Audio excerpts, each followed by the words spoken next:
우리가 살아가는 오늘의 현실을 놓고 의미를 잃어버린 세대다라고 이야기를 합니다.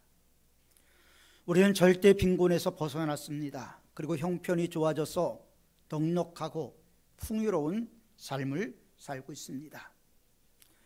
그럼에도 불구하고 많은 사람들은 먹을 것이 풍부하고 입을 것이 풍부함에도 불구하고 더 힘들다, 더 마음이 고달프다 이야기하는 분들이 있습니다. 문제가 점점 복잡해지고 마음이 흔들리고 절망으로 치닫는 분들이 있다라는 것입니다. 삶을 살아가면서 보람을 찾아야 되는데 보람을 찾을 일이 없다라는 것입니다. 그래서 어떤 분들은 자녀를 양육하는 것에서 보람을 찾기 위해서 자녀에게 삶의 모든 것을 올인합니다. 부모의 가진 정성으로 자녀를 양육하지요. 또 어떤 사람은 이 세상에 흔적을 남기기 위해서 사업에 업적을 남기고자 열심히 건강까지 해치면서 일을 합니다. 그러나 나중에 되돌아보면 그것도 의미가 없다라고 이야기하는 것을 들은 적이 있습니다.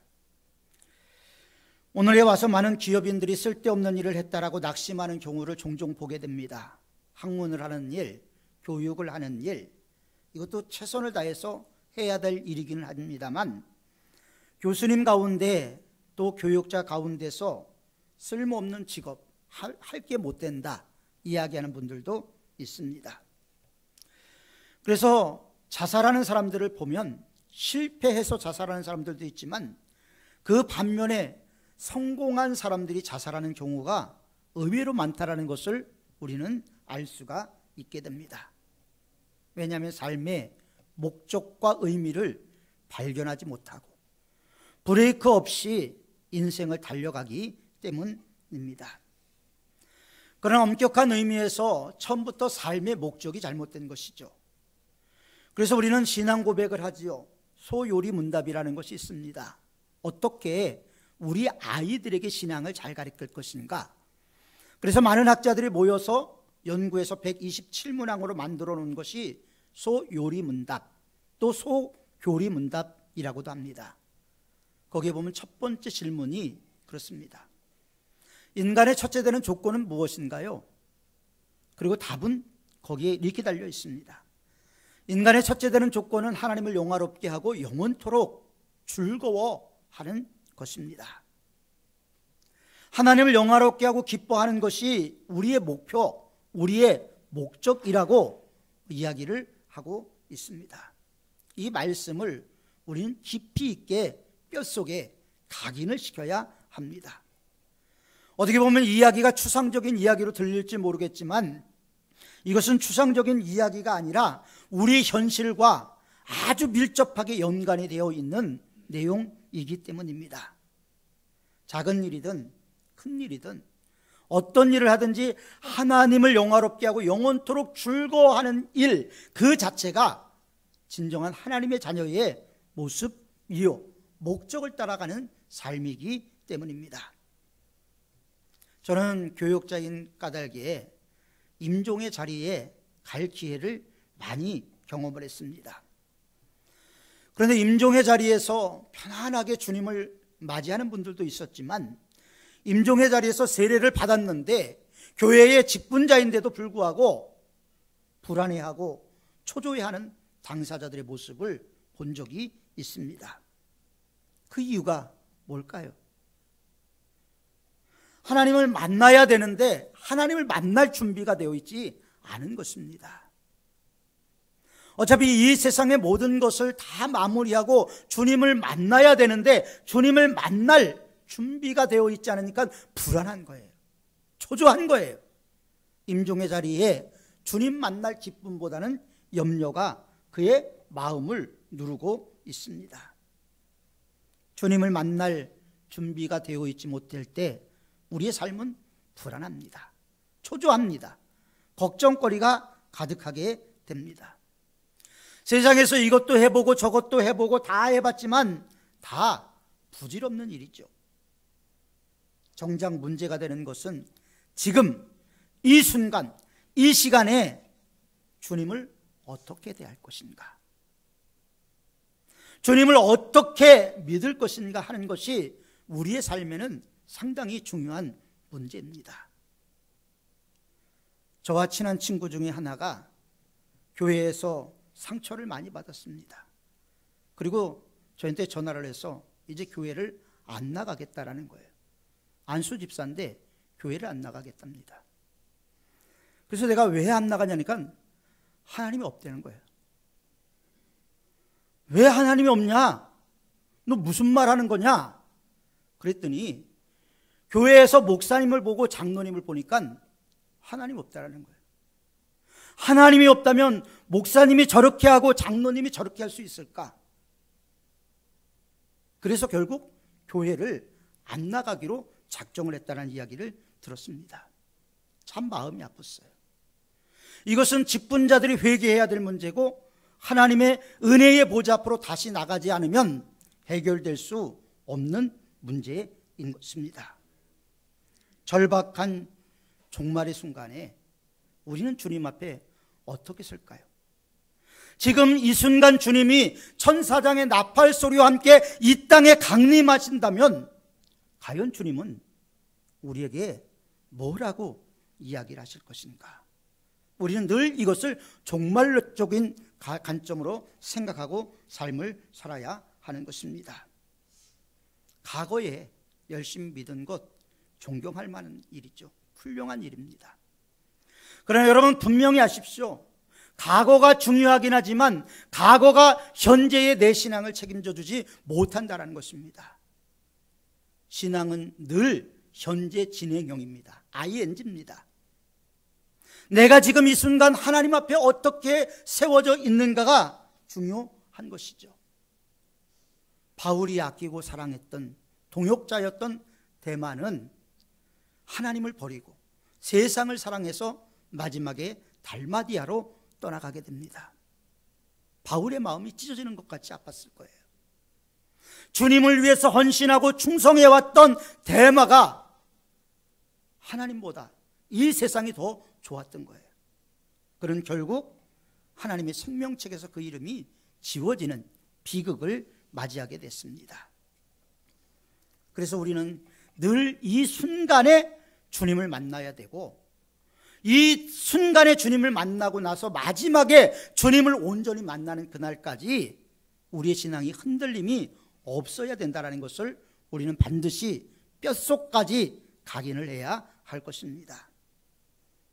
오늘 본문의 말씀은 로마서 12장 1절부터 2절까지의 말씀입니다.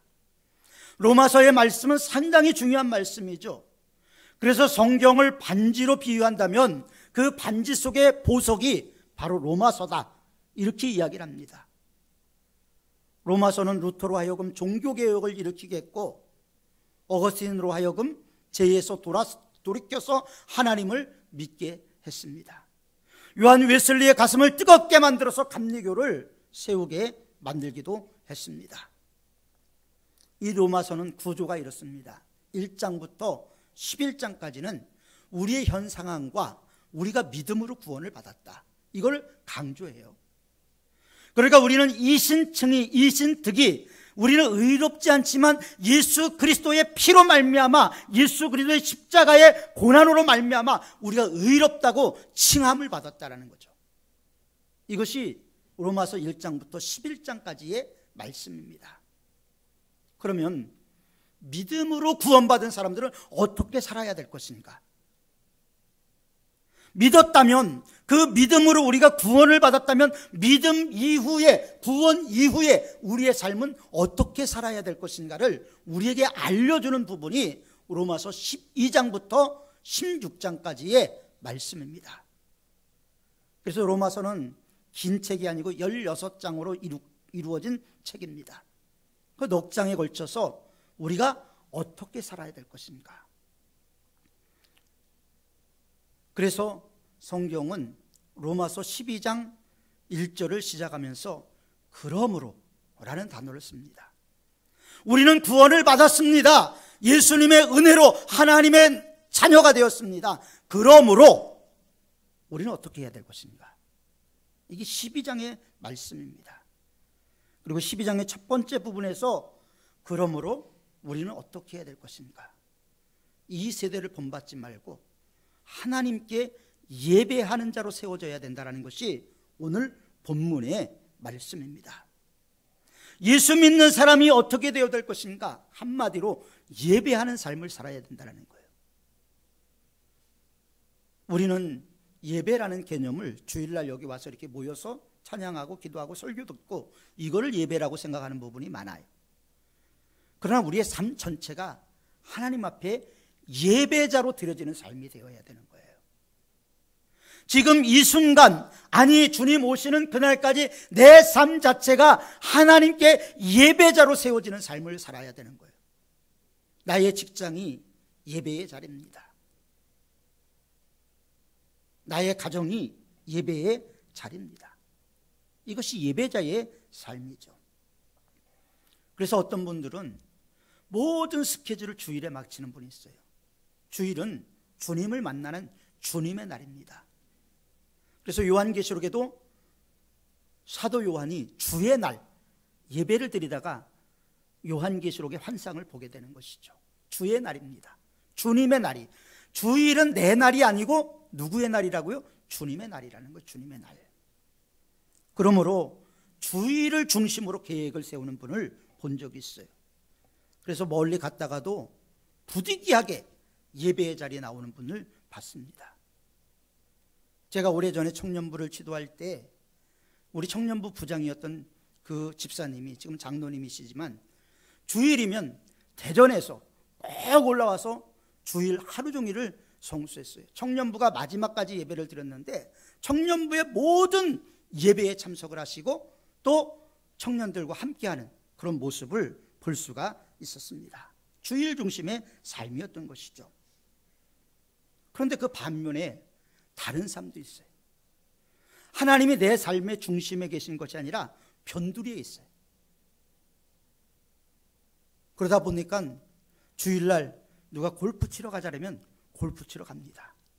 낚시 가자 그러면 낚시 갑니다. 그래서 비가 오는 날이면요, 제가 서울 명동의 큰 교회, 규모가 있는 교회에서 목회할 때 보니까 비 오는 날 더 많이 모이더라고요. 비 오는 날 갈 데가 없어서. 하나님 중심의 삶과 하나님이 변두리에 있는 삶은 분명히 다른 것입니다. 이것을 우리는 영적 그리스도인이냐 육적 그리스도인이냐 이렇게 두 가지로 나눠서 이야기를 하기도 합니다. 그리스도인은 예배를 통해서 살아가는 사람이에요. 예배를 통해서 호흡하는 사람입니다. 예배를 통해서 하나님을 만나고 예배를 통해서 그 하나님의 은혜를 받고 예배를 통해서 하나님의 통로로서의 삶을 살아가게 되는 것입니다. 그러니까 예배가 죽으면 신앙이 죽습니다. 예배가 죽으면 교회가 죽습니다. 예배자의 자세가 중요한 이유는 거기에 있죠. 영적으로 죽은 사람이 죽은 영혼을 살리기는 어렵습니다. 그렇습니다. 우리의 삶의 중심은 예배가 되어야 돼요. 이것만 이루어진다면 하나님께서 내 영혼을 소생시키시고 나로 하여금 하나님의 풍성한 은혜를 받아 누리게 하실 줄 믿습니다.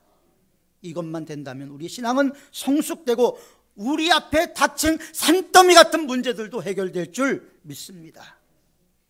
예배가 최우선임을 명심하시고 또 명심하시길 바랍니다. 오늘 본문에 보면 영적 예배라고 나옵니다. 영적 예배라는 말 속에는 육적 예배도 있다는 것을 우리가 느낄 수 있는 거죠. 옛날 러시아가 멸망할 때 러시아의 교회 지도자들이 모여서 성직자들의 옷에 단은 무슨 색깔로 해야 해요? 빨간색으로, 예수님의 보혈을 상징하는 빨간색으로 해야 되느냐, 아니면 변함이 없는 금과 같은 금빛으로 해야 되느냐, 이 문제를 놓고 열흘 동안 논쟁을 했어요. 그러는 동안 볼셰비키는 당을 조직해서 러시아를 공산화했습니다. 쓸데없는 일을 한 거죠. 황금색이면 어떻고 빨간색이면 어떻습니까? 교회의 본질은 예수 그리스도와 우리와의 어떤 관계가 있는가가 가장 중요한 거예요. 예수님이 우리와 어떤 관계에 있는가, 예수님은 현재 이 시간 나에게 어떤 분인가, 이게 가장 중요하다는 거예요. 이거 없으면 나머지는 아무것도 아닌 거예요. 이게 이루어지고 나서 나머지 걱정을 해야 됩니다. 구약에 보면 예배를 히브리어로 아바드라고 얘기했어요. 아바드. 아바드라는 것은 뭐냐면 섬기고 봉사한다. 누구를 섬기는 거예요? 하나님을 섬기고 하나님을 봉사하는 것이 예배다. 또 사하라는 단어를 쓰기도 했습니다. 이것은 굴복해서 숭배한다 라는 의미를 가지고 있습니다.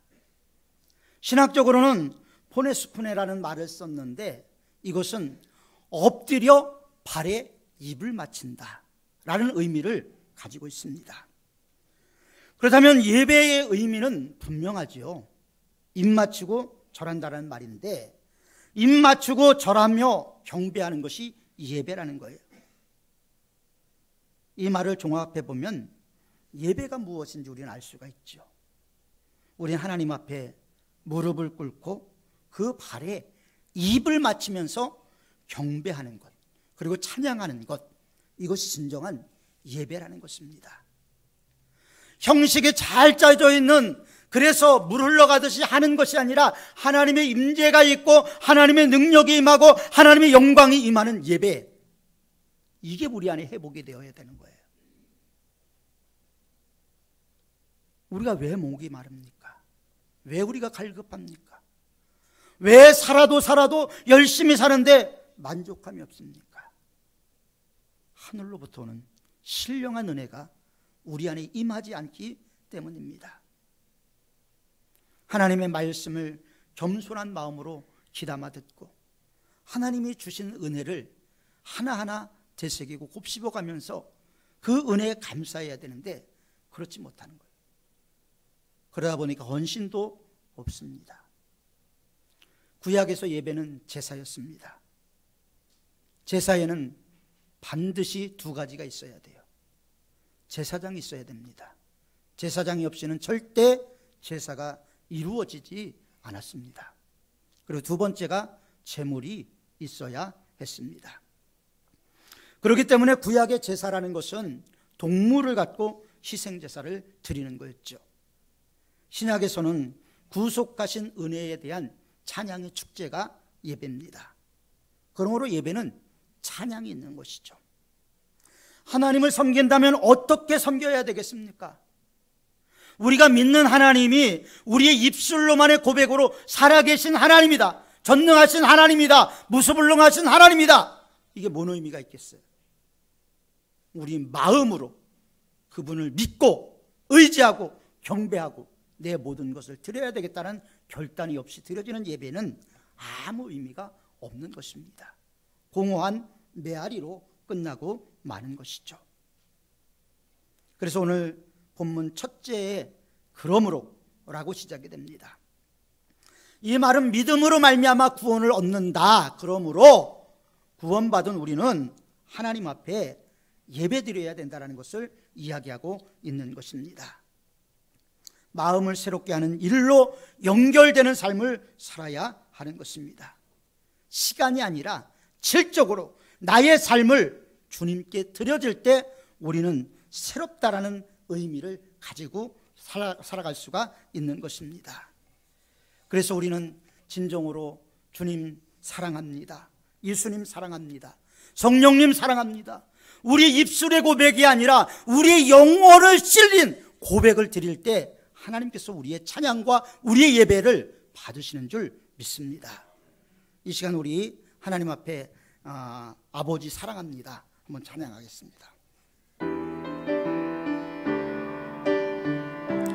마음 다해서 찬양하십시오.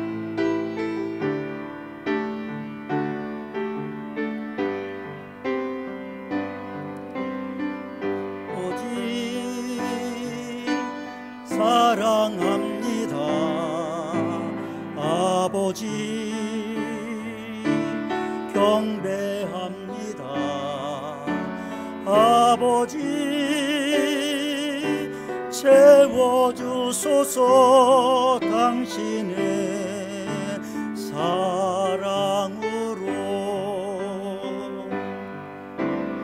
예수님 사랑합니다. 예수님 경배합니다. 예수님 채워주소서 당신의 사랑으로. 성령님 사랑합니다. 성령님 경배합니다. 성령님 채워주소서 당신의 사랑으로.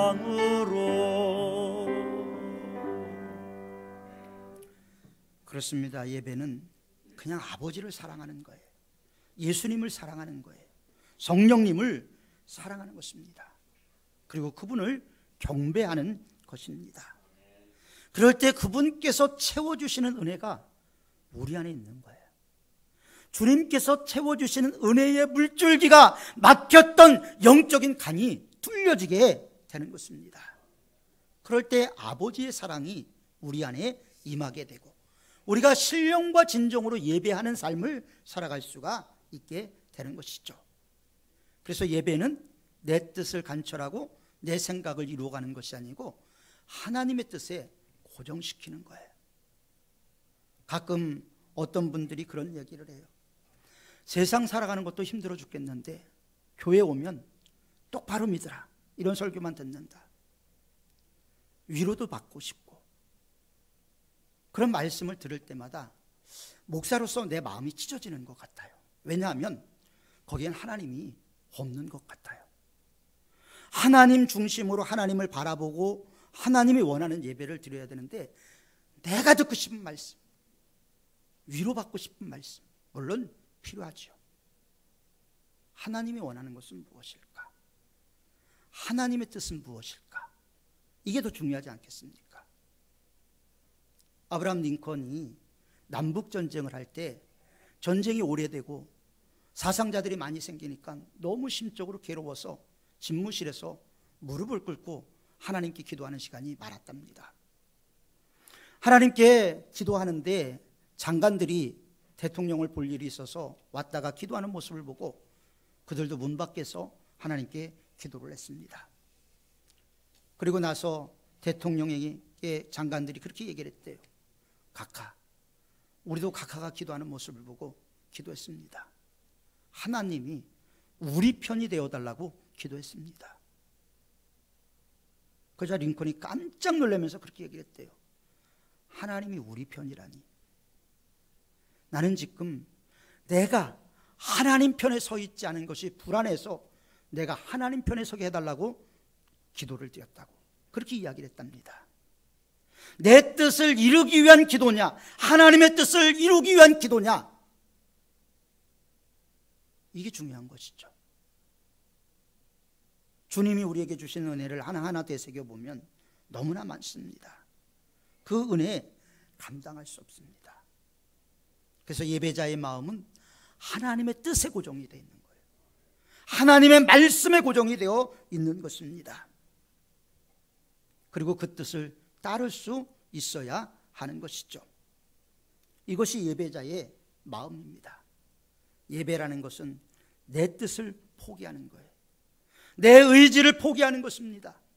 그리고 주님의 뜻이 하늘에서 이루어진 것 같이 나를 통해서 이 땅에 이루어지기를 원하는 그런 마음으로 나아가는 것이 진정한 예배자의 삶이요 믿음의 사람의 모습인 것입니다. 그래서 구약에서는 희생제사를 드렸죠. 동물을 가져와서 동물을 대신해서 하나님 앞에 제사를 드렸습니다. 하나님 앞에 제물을 드릴 때 그 제물은 흠이 없어야 됩니다.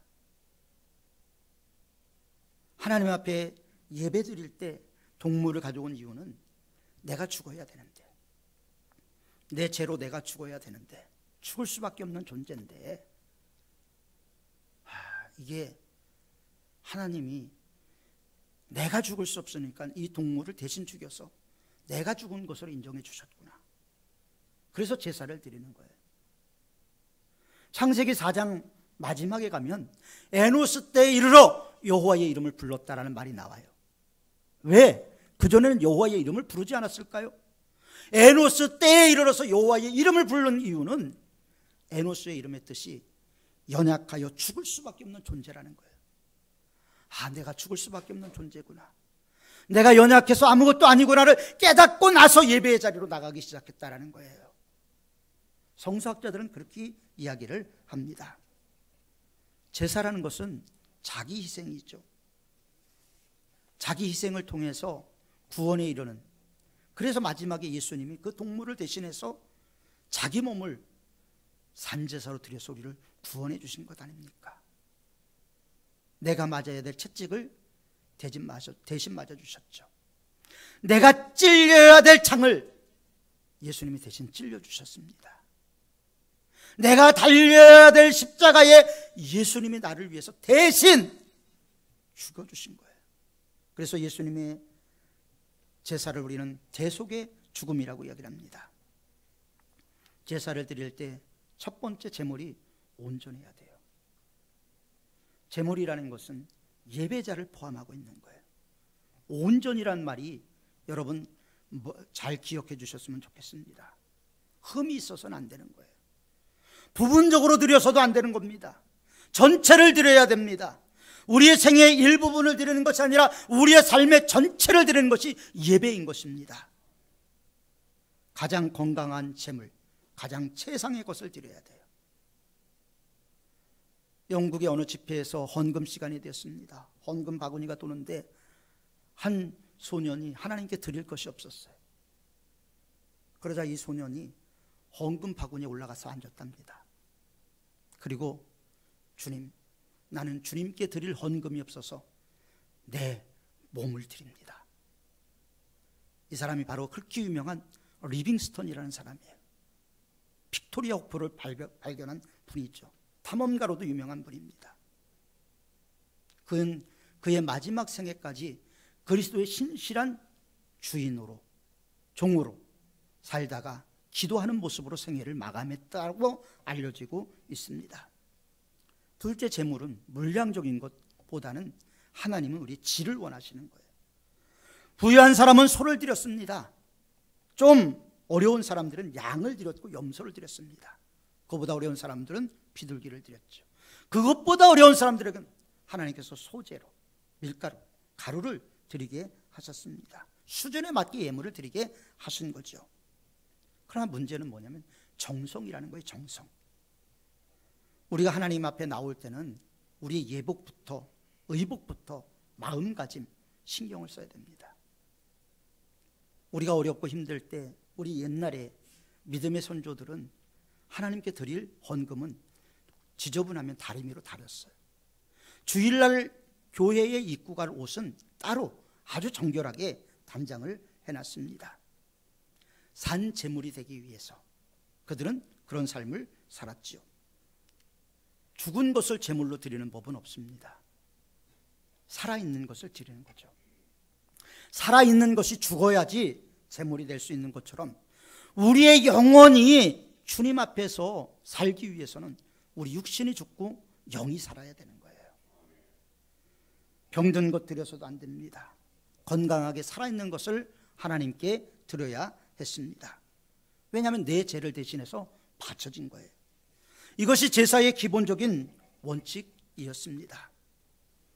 그런 의미에서 아브라함이 모리아산에서 드린 제사는, 이삭을 바친 행위는 아주 놀라운 예배의 자리였던 것이죠. 최상의 예배였던 것입니다.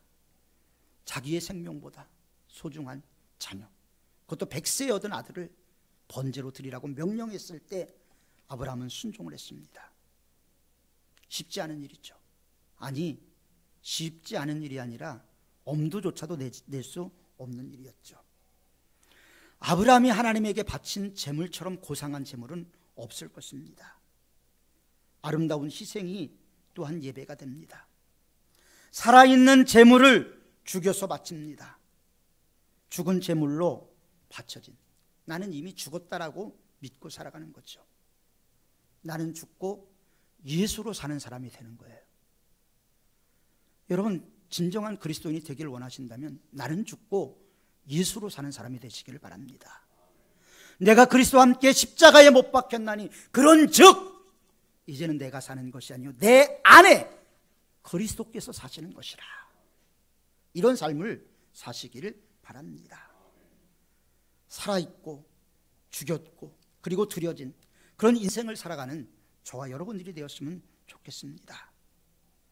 몸이라는 것은 구체적인 삶의 행동을 말하지요. 우리가 어떻게 살아갈 것인가? 그리스도인들의 삶이 하나님이 없다고 증명하는 시대가 되었다라고 아까 말씀을 드렸습니다. 우리는 하나님을 믿는데, 하나님이 살아계시다라고 생각하는데 세상 사람들이 우리를 보면 하나님이 없다.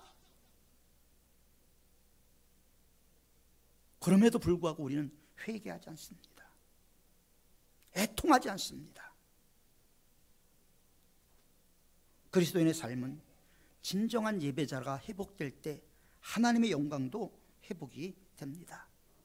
실제로 예배에 대해서 중요한 간증을 들은 적이 있어요. 백령도에 사는 한 집사님이십니다. 그런 해병대 사령부 앞에서 조그만 목욕탕을 운영하는 집사님이십니다.